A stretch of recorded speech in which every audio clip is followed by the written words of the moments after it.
नेपाल सरकार रेड नीति बनाउने तयारीमा छ। जलवायु परिवर्तन न्यूनीकरणका लागि सबैभन्दा उत्तम अवधारणाका रूपमा आएको रेड नीतिमा आदिवासी जनजातिका अधिकार सुनिश्चित हुने हो वा होइन भन्ने प्रश्न ज्वलन्त बनेको छ। प्राकृतिक स्रोत साधनमा निर्भर रहने आदिवासी जनजातिहरू वन संरक्षणमा सक्रिय छन्। आदिवासी जनजातिका परम्परागत ज्ञान, सिप र जीवनशैली पनि वन संरक्षणोन्मुख छ। वन जलवायु परिवर्तन न्यूनीकरणका लागि महत्त्वपूर्ण पक्ष मानिएको छ।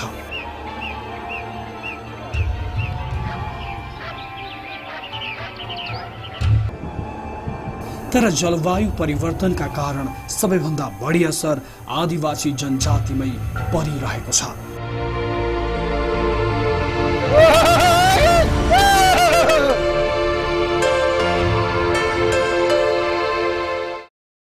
विश्व तापमानमा भएको वृद्धिका कारण देखा परेको जलवायु परिवर्तनको असर सबैभन्दा बढी आदिवासी जनजातिहरूलाई परेको छ।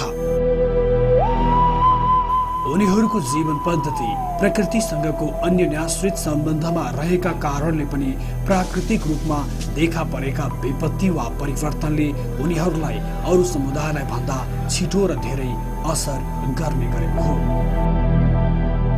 यसले एकातिर उनीहरूको जीवन पद्धति नै खतरामा पारेको छ भने अर्कोतिर उनीहरूले हजारौं वर्षदेखि विकास गरेको तथा जोगाउँदै आएको परम्परागत ज्ञान र सिप समेत लोप हुने अवस्थामा पुगेको छ। यो प्रक्रियाबाट नेपालका आदिवासी जनजातिहरू अछुतो रहन सकेका छैनन्। हिमाल, पहाड र तराई तीनै भौगोलिक क्षेत्रमा बसोबास गर्ने नेपाली आदिवासी जनजातिहरूमा जलवायु परिवर्तनको प्रत्यक्ष र अप्रत्यक्ष असरहरू देखिन थालेका छन्। जलवायु परिवर्तनका कारण नेपाली आदिवासी जनजातिहरूको परम्परागत जीवन पद्धति मात्र खतरामा परेको छैन, उनीहरूको जीवन थप कष्टकर बन्दै गएको छ।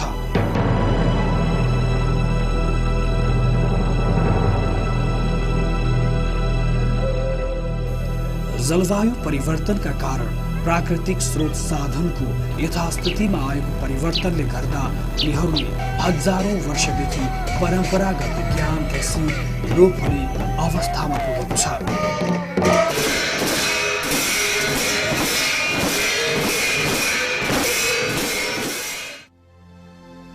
आदिवासी गुरुङहरूको मुख्य थलो लमजुङको खासो जलवायु परिवर्तनबाट प्रभावित पहाडी गाउँहरूको प्रतिनिधि हो। सदियौंदेखि खासोर क्षेत्रमा बसोबास गर्दै आएका यहाँका आदिवासीहरूले पछिल्लो वर्षहरूमा देखिने खालका परिवर्तनहरू महसुस गरेका छन्। हिजो भएको वनस्पतिहरू अहिले देखिँदैन। हाम्रै बारीमा अम्बाहरू छैन, मेवाहरू छैन, हैन, सुन्तलाहरू त्यति हुँदै त्यो यो तापक्रम बढ्दै गएर होला कि के हो है, त्यो चाहिँ क्रमशः हट्दैछ। जलवायु परिवर्तनका कारण भएका परिवर्तनहरूले गर्दा उनीहरूको परम्परागत जीवन पद्धति तथा परम्परागत ज्ञान र सिप खतरामा परेको छ। यी सबै प्रभावहरूले सबैभन्दा बढी महिलाहरूलाई असर पारेको छ। पहिलाको जस्तो टाइममा पानी नपर्दिने, हिउँ नपर्दिने भने जस्तो समयमा समय सिँचन नभइदिने हुनको कारणले हामी महिलाहरूलाई नै अरूलाई भन्दा विशेष गरेर महिलाहरूलाई नै अलि गाह्रो परेको जस्तो भयो। समस्या यतिमा मात्र सीमित छैन। गाउँमाथिको पैमो डाँडामा बाक्लो हिउँ नपरेको वर्षौं बितिसक्यो। वनमा निङ्गालो, बुकीकसी, सिन्काउली, लोटसल्ला, सिलिङ्की, पिप्ला, सदुवा लगायतका औषधि उपचार तथा अन्य विभिन्न किसिमका जीवन उपयोगी सामग्री निर्माण गर्न उपयोगी हुने जंगली बिरुवा र बुट्यानहरू लोप भएका छन्। यसको बदलामा गन्धे झार र बनमारा जस्ता बनलाने सखाप पार्ने खालका झारहरू देखा परेका छन्। त्यस्तै वन सम्बन्धी सरकारी नीति नियम तथा जलवायु परिवर्तनका कारण आएको विविध किसिमको परिवर्तनहरूको कारणले गर्दा खासुरका आदिवासीहरूको पुर्ख्यौली पेशाको रूपमा रहेको भेडा पालन लगायतका पशुपालन पनि अन्त्य भएको छ। यसले उनीहरूको घर बुना सम्बन्धी घरेलु तथा परम्परागत ज्ञान सिप समेत लोप हुने अवस्थामा पुगेको छ। खासमा जलवायु परिवर्तनका यस्ता असरहरू विशिष्ट र मौलिक पहिचान, संस्कृति, जीवनशैली, भाषा, चलन र मूल्य मान्यताका साथ बसोबास गर्दै आएका आदिवासी जनजातिहरूमा बढी मात्रामा पर्दै आएको छ। जलवायु परिवर्तनलाई न्यूनीकरण गर्नका लागि उपायहरू खोजिने हो भने आदिवासी जनजातिका पूर्वकालका जीवन पद्धतिहरू जलवायु परिवर्तनको एकदम भनौँ न वातावरणसँग अति मैत्री छ। त्यसकारणले यो भनौँ न्यूनीकरण गर्ने यो कार्बन उत्सर्जन न्यूनीकरण गर्ने सन्दर्भमा पनि आदिवासी जनजातिका ती मौलिक सिप त्यसका त्यो प्रविधिहरूलाई यदि अपनायो भने त्यो बढी प्रभावकारी रहन्छ। त्यसमा पनि हाम्रो चाहिँ सम्बन्ध र हाम्रो अधिकार त्यहाँ सुनिश्चित हुनुपर्छ भन्ने कुरा। अन्तिम अवस्था भनेको चाहिँ के हो भन्दाखेरि वन जङ्गल भनेको आदिवासी जनजातिको जीवन पद्धतिसँग त्यसको अन्यायसित सम्बन्ध छ। त्यसकारणले वन जङ्गल भनेको हाम्रो आदिवासी जनजाति संरक्षित चिज हो र अहिले पनि अधिकांश आदिवासी जनजातिको चाहिँ जीवन पद्धति भनेको वनमै आधारित छ। त्यसकारणले यो रेड भनेको वन जङ्गलसँग अन्तर सम्बन्ध छ र भोलि त्यसले हाम्रो चाहिँ त्यससँग बनिने कानुनले हाम्रो जीवनमा प्रतिकूल असर पार्न सक्छ। त्यस मानेमा पनि त्यसमा हाम्रो अधिकारहरू सुनिश्चित भयो भने त्यो हाम्रो जीवन पद्धतिमा पनि कुनै किसिमको परिवर्तन नहुन सक्छ। विश्वमा तापमान बढ्दै जानु र यसबाट भएको जलवायु परिवर्तनले विश्वलाई नै गाँच्दै लगेपछि सन् 1994बाट संयुक्त राष्ट्रसङ्घीय जलवायु परिवर्तन सम्बन्धी खाका महासन्धिले यस विषयमा अन्तर्राष्ट्रिय दस्तावेजको रूपमा काम गरिरहेको छ। वन क्षेत्रको क्षयीकरण तथा फडानीबाट हुने कार्बन उत्सर्जन कटौती रेडका लागि सन् 2007मा भएको महासन्धिका पक्ष राष्ट्रहरूको इन्डोनेसियाको बालीमा भएको सम्मेलनले सकारात्मक प्रोत्साहनको व्यवस्था गर्यो। यहीबाट आदिवासी जनजातिहरूको सन्दर्भ रेडका संवाद दस्तावेजहरूमा परेको हो। नेपाल सरकारले पनि रेड प्रक्रियामा सहभागी हुने सम्बन्धमा प्रक्रियाहरू अघि बढाएको छ। सरकारले सन् 2012 सम्ममा बनाउन लागेको राष्ट्रिय रेड रणनीति बनाउने कार्यमा नेपाल आदिवासी जनजाति महासंघ पनि कार्य समूहको सदस्यको रूपमा छ। अहिलेको प्रमुख सवाल भनेको नेपालको राष्ट्रिय रेड नीतिमा आदिवासी जनजातिहरूको अधिकार ग्यारेन्टी हुन्छ कि हुँदैन भन्ने नै हो। नेपाली आदिवासी जनजातिहरूलाई विगतका भूमि र वन जङ्गल सम्बन्धी सरकारी नियम कानून तथा नीतिका कारण जसरी पीडित बनेका थिए त्यसरी नै वा त्यो भन्दा पनि बढी जलवायु परिवर्तन न्यूनीकरण सम्बन्धी रेड अवधारणाको कार्यान्वयनमा त हुने होइन भन्ने आशंका यथावत छ। यो चाहिँ जसरी अब समुदाय चाहिँ यही वनमा हुर्क्यो, यही वनको नजिक बस्यो, बसोबास गर्यो र पुर्खौँदेखि चाहिँ यही वनमा चाहिँ उसले चाहिँ विभिन्न किसिमको घाँस दाउरा अनि जडीबुटीहरू ल्याएर जीवन बिताउने काम गरिरहेछ। धेरै समय बितिसकेपछि यो वन हाम्रो हो, यो सरकारको होइन र यो किनभने यो हाम्रै कारणले यो वन संरक्षण भएको छ। यहाँ चाहिँ यो वनमा चाहिँ हामीले संरक्षण गरेको कारणले हाम्रो चाहिँ अधिकार हुनुपर्छ र यो वन हाम्रो सरकारको होइन। सरकारलाई बरु सरकारले नियम तेर्साएर हामीलाई अप्ठ्यारो बनाउन पाइँदैन। विगतमा सरकारी भूमि र वन सम्बन्धी सरकारी कानुनी व्यवस्थाका कारण आदिवासी जनजातिहरूको सदियौंदेखि दिगो रूपमा व्यवस्थापन गर्दै आएको वन जङ्गल सखाप भएको थियो। त्यसबेला सरकारले जारी गरेको रुख काट्ने पोलिसीको दुरुपयोगले वनको विनाश भएको, आदिवासी समुदायको वन व्यवस्थापन सम्बन्धी दिगो प्रणालीलाई ध्वस्त बनाएको तथा दैनिक जीविका र आवश्यकताहरूको परिपूर्तिमा समेत चरम अभावको सामना गर्नुपर्ने अनुभव साक्षी छ।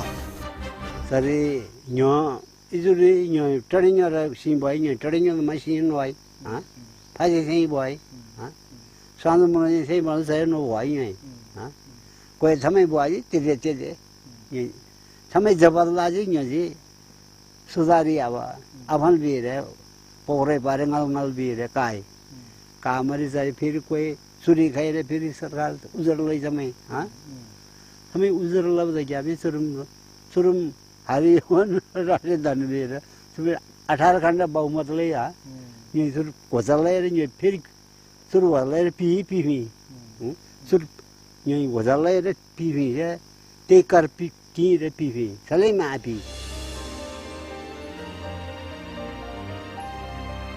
आफूहरूले वनको उपयोग मात्र नगरी संरक्षण समेत गरेको अनुभव खासुरवासीको छ। उनीहरूले वन संरक्षणका लागि गरेको पहलकै कारण अचेल यो वन हराभरा बनेको छ। यो जम्मै जंगल फाँडानी भइसकेको थियो र हामी माथि डाँडा गएर हामीले के जल्ने दाउरा ल्याउनु पर्ने अवस्था थियो। हामीलाई यो के रे वनलाई चाहिँ जोगाउनु पर्छ।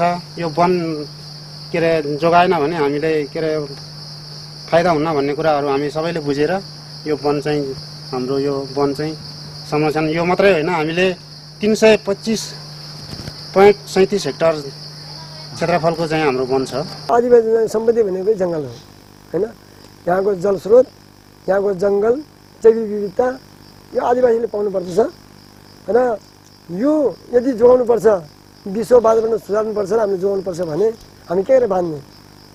आय स्रोत छैन, हामी पलायन हुने बाध्य हुन्छ, अर्को जो नोकरी हुने बाध्य भइरहेको छ पनि थाहै छ।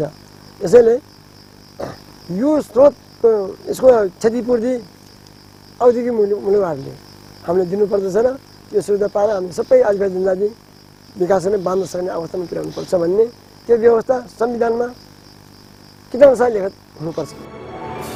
नेपाल सरकारले जलवायु परिवर्तनको प्रभाव न्यूनीकरणको लागि रेड अवधारणामा राष्ट्रिय रणनीति तर्जुमा गरिरहँदा नेपाली आदिवासी जनजातिहरूको अधिकारको संरक्षण पनि उसको प्रमुख दायित्व हो। तर सरकारले आदिवासी जनजातिको अधिकारलाई बेवास्ता गर्दा रेडका कारण आदिवासी जनजातिहरूको जीवन पद्धतिलाई अप्ठ्यारोमा पार्ने सम्भावनालाई पनि नकार्न सकिँदैन। त्यसैले रेड सम्बन्धी नीति नियममा आदिवासी जनजातिका अधिकार सुनिश्चित हुनुपर्नेमा नेपाल आदिवासी जनजाति महासंघले अडान राख्दै आएको छ।